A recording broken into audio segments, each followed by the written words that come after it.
就在去年啊，这印度官方那是牛气冲冲的，直接给全世界的手机厂商下了一道极其霸道的死命令。都给我听好了，从2025年开始，所有在印度卖的智能手机，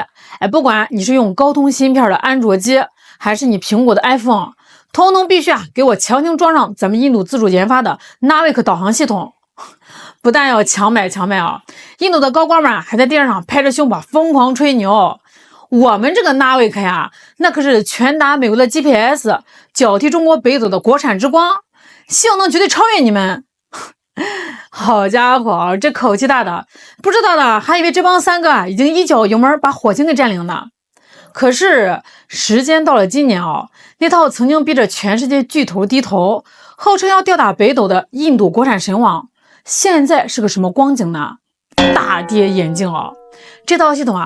目前只剩下区3颗卫星还能勉强喘气了。3颗呀，大伙儿知道是个什么概念吗？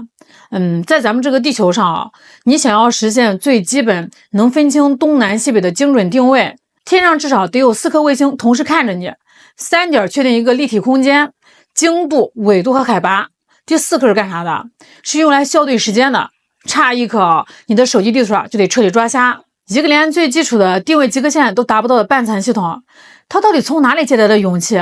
敢要求全球的科技巨头配合他上演这出皇帝的新装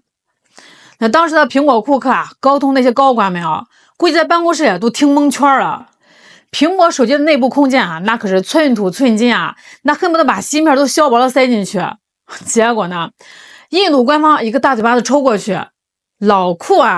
你这新 iPhone必须给我加个频段，专门用来接收我们印度 Navik 信号。不加你这几千万台手机就别想进我们印度的海关。库克没办法只能连夜把工程师都叫起来开会，赶紧的给3个加代码。苹果的工程师估计是一边敲键盘一边掉眼泪。老板，不是我们不想写是这印度的卫星信号它时有时无的，它像个鬼一样这个代码根本没法测试库克咬着牙说，没信号也得写，就当花钱买个平安符了。那不仅是苹果，高通、联发科这帮搞芯片的大佬全都被折腾够呛。为了兼容这个连半成品都算不上的印度导航，硬生生在芯片底层浪费了宝贵的算力和空间。可印度媒体当时咋报道呢？哎呦喂，那叫一个锣鼓喧天，鞭炮齐鸣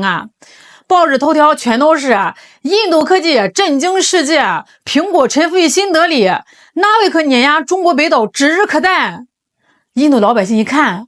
哇塞，我们国家太牛了，连美国人都得低头用咱们的导航。这种迷之自信这种靠着行政命令强行给自己贴近的奇葩玩法，全世界除了3个，你绝对是找不出第2家的。但是这帮政客和媒体忘了一个最致命的常识，写在报纸上的规定再强硬，它也改变不了天上的物理定律那既然纸面参数吹得这么牛，那印度的工业底子到底什么样子呢？咱们来看看印度这几颗蒸汽星导航卫星这玩意儿听起来是挺高大上的，其实说白了它在天上干的活特别枯燥，它就是挂在天上的一个超级大喇叭，每天是不知疲倦的向地面广播2句话，我是谁，现在是几点几分几秒几微秒。你的手机接收到卫星发来的时间，通过这个光速算一下时间差，就能算出你和卫星之间的距离，从而精准定位你现在正站在哪个路口。这其中最核心的心脏就是一个叫原子钟的玩意儿。这玩意儿有多精密呢？这么说吧如果你手腕上的机械表慢了1秒钟，你顶多就是上班迟到扣点钱。但是如果导航卫星上的原子钟慢了1纳秒，你地面上的定位就能直接偏出去好几十米。你本来想导航去前面的公厕，结果它直接把你导进了恒河里。而印度的 Navik 系统偏偏就是在这个最要命的心脏部位出了个大问题。那就在1个多月前，印度的航天局像个犯了错的小媳妇一样，哆哆嗦嗦的对外发了个通告，无奈的承认天上那颗名叫 ANS-EF 的卫星上最后一部备用的原子钟彻底停摆了，死机了。这消息一出整个国际航天界都笑不活了。这就好比你花了个大价钱买了一块限量版的劳力士，那外表是金光闪闪镶满了大钻石结果你戴上才发现里面的机芯居然是用塑料齿轮拼的，没走2天发条崩了。那这个表除了能拿来砸核桃，连看个时间都做不到这颗核心卫星一歇菜，直接就导致一个毁灭性的后果。整个印度 NAVIC 系统里能够提供完整导航定位服务的健康卫星，咵叽一下跌破了4颗的安全底线，只剩3颗了。3颗卫星能干啥呀？它在天上连个平面的三角形都画不圆，倒个寂寞呀。咱们来做一个惨烈的对比吧，看咱们中国的北斗系统，那是整整50多颗卫星在天上交织而成了一张密不透风的全球天网啊！在咱们亚太地区公用的民用精度已经逼近了5米，如果你用上那些地面的增强基站，精度直接给你干到厘米级，连你在高速上压了实线，北斗都能看得清清楚楚。那印度的 NAVIC 呢，就算在最巅峰的满血状态下设计的一共也就只有7颗卫星，撑死了也就只能覆盖印度本土外加周边1500公里的1/3地。那如果说咱们的卫星是全球覆盖的顺丰物流网，那印度的 NAVIC 充其量就是一个骑着破二手电瓶车，电瓶还经常漏电的跑腿大爷，而且这大爷吧现在得了白内障，连路都认不清了。聊到这儿可能有人就不理解了，卫星坏就坏了呗，再发射一颗补上去不就行了吗？人家好歹也是能发火箭的航天大国呀。哎呦喂，你以为印度人不想补吗？他们做梦都想啊，可是他们的实力他不允许啊。就在去年的年初，印度航天局他也是急得满头大汗，眼看着天上的卫星一颗接一颗的瞎眼，赶紧弄了一颗叫 NVS-02 的替补卫星绑在火箭上，准备发射升空去救场。